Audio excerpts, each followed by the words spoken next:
ওই তায়েফের বেঈমানেরা বাচ্চাগুলির কয় পাথর মাইরা বিদায় কর। ওই আব্দুল্লাহর ছেলেটা পাগল, পাথর মেরে তাড়াইয়া দাও। কাফেরের বাচ্চাগুলো পাথর মেরে মেরে নবীর শরীরে আঘাত করতেছে। বৃষ্টির মতো পাথরগুলো নবীর শরীরে পড়িয়া রক্ত।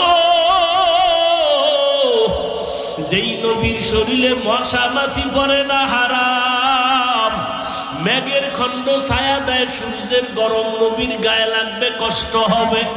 ওই নবীরে যখন পাথরগুলো মারিয়া রক্ত ঝরায়, রক্তগুলো মরে পড়তে পড়তে জুতা পর্যন্ত পায়ে আটকাইয়া গেল।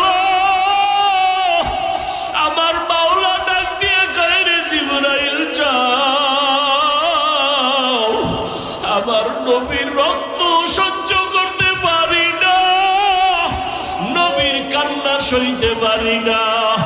জিবরাইল একা, নবী আপনি বেজার হইয়েন না, এখন আমাকে অর্ডার করেন, এই তায়েফের বেঈমানগুলোরে উল্টাইয়া ধ্বংস করিয়া দেই। নবীর উপর এত আঘাত, এত আঘাত, এত আঘাত।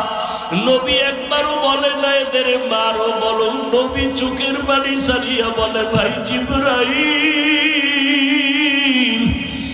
এদের উপরে রাগ করিও না, তায়েফের মানুষ আজকে আমাকে চিনে না, যদি চিনতো আমি বড় ইয়াতীম, বাবা বলে ডাকতে পারি নাই, মা হারাইয়া অসহায়। ওদের মারিও না, ওরা চিনে না আমি কে। একটা সময় যখন ওরা চিনবে, সেদিন ইসলামের বড় কাজে আসিয়া যাবে। আমার মায়ার নবী কাঁদেন আর বলেন, আল্লাহ ওদের উপরে রাগ করিও না, তুমি তো আমাকে বানাইছো রাহমাতুল লিল আলামিন।